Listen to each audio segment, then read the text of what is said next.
sobre isso. O programa 90 está no ar. O que eu tenho aqui? Vamos para o primeiro assunto, o sequestro do ônibus. É isso mesmo, Caio? Eu tenho aqui já a primeira reportagem, que é a respeito do sequestro do ônibus. Coloca no ar pra gente, a nossa equipe, nós estivemos acompanhando ontem de perto. Começou por volta das 7h30 da noite, na Avenida Presidente Vargas, uma das mais movimentadas do centro do Rio. A Secretaria Municipal de Saúde informou que pelo menos 4 pessoas foram baleadas.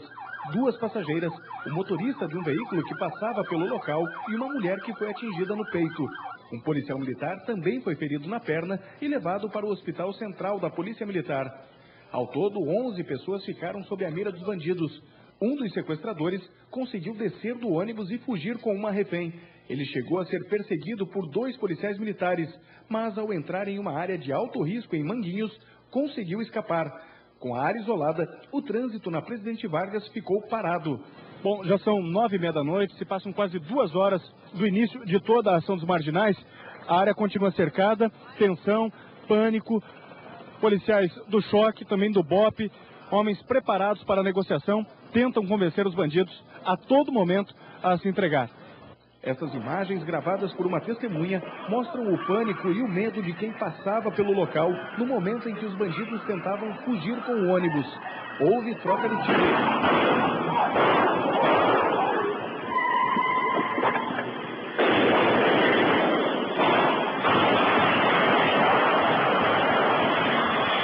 Esse rapaz diz ter visto a ação dos criminosos. A única coisa que eu vi foi que eu estava no ponto, aí o ônibus estava vindo, bateu na árvore, aí deram ré, aí veio na direção. Aí os polícias bloquearam a estrada, aí ele veio direto, avançou, bateu nos carros, aí daí depois começou os tiros, aí eu não vi mais nada não. Os policiais deram muito tiro, tinha cerca de 50 viaturas, vieram dando muito tiro no pneu, tentando intervir a fuga deles. Eu consegui intervir apenas aqui. Bom, a informação é de que nesse momento os bandidos se entregaram e também libertaram os reféns. Algumas pessoas começam a sair em ambulâncias, serão levadas certamente para o Hospital Souza Aguiar, que é o mais próximo aqui da Presidente Vargas.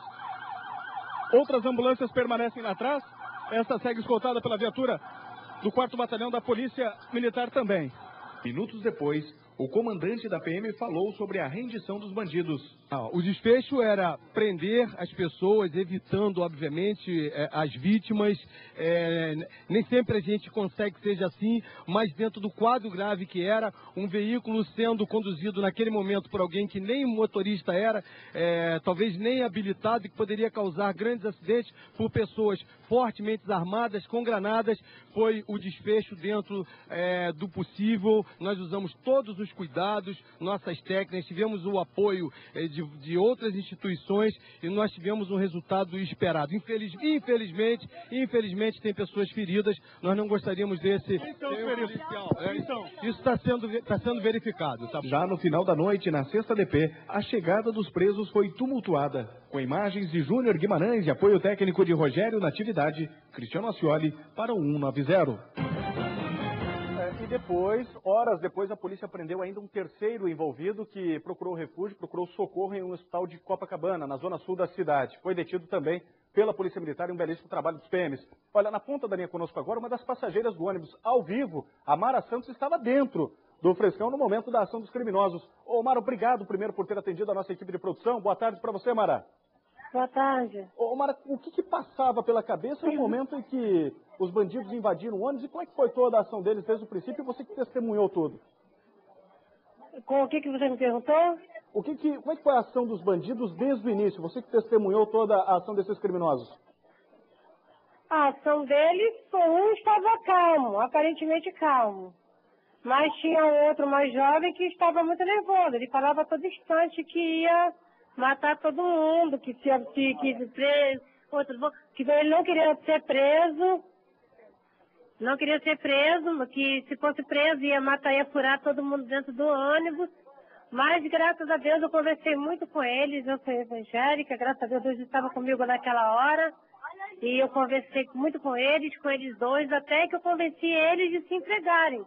Mas se fosse depender de outro órgão, eles não iam se entregar não, porque o outro órgão preferiu mandar tiro para cima do ônibus, preferia as pessoas que estavam dentro do ônibus. Certo. E houve tiro de dentro do ônibus para fora, Mara? Nenhum disparo. Os bandidos... Nem um disparo de dentro para fora. Certo. O diálogo, então, foi fundamental, na sua opinião? O diálogo entre vocês... Foi fundamental. Eu conversei muito com eles, falei do amor de Deus para eles, falei da importância da vida, o que é a vida, que a prisão a pessoa paga lá o que cometeu lá, mas depois ele é libertado pela justiça. A vida não, a vida é uma só que nós temos. Sem dúvidas. E no momento em que eles viram que a área estava toda cercada, que não tinha para onde escapar, o que eles falavam para vocês, Mara? Eles falavam, Renato, que é aquele que estava de gravatinha, ele falava que ele queria se entregar o tempo todo. Mas quem estava dizendo que não queria se entregar, que não ia se entregar de jeito nenhum, de maneira nenhuma, era o outro jovem, aquele de bigodinho, o Bruno. E a granada? Desculpa, pode concluir. A granada estava colada no meu rosto, que ele ficou o tempo todo abraçado comigo, pedindo para mim orar por ele, para Deus contornar aquela situação. Entendeu? Certo. Aí, granada, eu convenci ele de entregar o tenente do BOP, o tenente Tiago. Certo. Eu fiz negociação entre ele e o tenente Tiago na porta do ônibus. E convenci ele. Depois eu fui pedir muito a Deus. Convenci. Aí depois, graças a Deus, pela graça e misericórdia de Deus, consegui convencer o outro também de se entregar. Certo. Coloca para mim, Torgano, por favor, essas imagens no ar, a chegada dos bandidos. Esse da gravata, esse que é o Thiago, você falou, esse estava mais tranquilo, conversando mais, aceitando mais a conversa com você, é isso? Não, o Thiago é o tenente do BOP. O tenente do BOP, perdão, certo. E o bandido que mais aceitava a conversa com você, o diálogo, era esse de gravata? Era o Renato, exatamente. Renato, tá certo. Bom, Mara, muito obrigado. O rapaz que tem uma família evangélica, o tempo todo ele se manteve calmo. Tá certo. Muito obrigado pela sua participação conosco aqui e parabéns pela sua atitude, principalmente pela conversa, pela tranquilidade que você teve num momento tão difícil em que não sei se outras pessoas teriam a calma que você teve para poder ajudar nessas negociações. Tá certo, Mara? Eu não dormi a noite, mas tá tudo tranquilo, graças a Deus. A gente fica com um trauma tremendo, né? Dá para dizer que nasceu de novo? Com certeza. Deus me deu outra vida ontem. Ontem foi dia 9 de agosto de 2011, eu tenho outra data de nascimento. Tá certo. Mara, mais uma vez, muito obrigado pela sua participação conosco aqui. Sucesso para você nessa sequência, tá bom? Tá bom, querida, eu que te agradeço. Boa tarde. Boa tarde para você também. Nós conversamos com Mara Santos, ela estava dentro do ônibus no momento em que os bandidos invadiram o Frescão, que seguia para Duque de Caxias. Havia saído da Praça 15, quando estava na Presidente Vargas, né? Quem acompanha o noticiário já desde ontem, já é extremamente inteirado de tudo o que aconteceu. E, infelizmente, uma pessoa baleada, uma mulher foi atingida no peito, permanece internada e a gente torce, é lógico, pela recuperação desta mulher. Nós vamos aguardar também o trabalho, a perícia, a conclusão dos trabalhos da polícia para saber se realmente houve algum tipo de erro, algum tipo de precipitação em toda essa negociação feita durante o que aconteceu ontem. Bom, você já pode participar conosco mandando o seu torpedo, a sua mensagem de texto, o número é esse que está no vídeo, exclusivamente para torpedos. Você vai participando, aos poucos a gente vai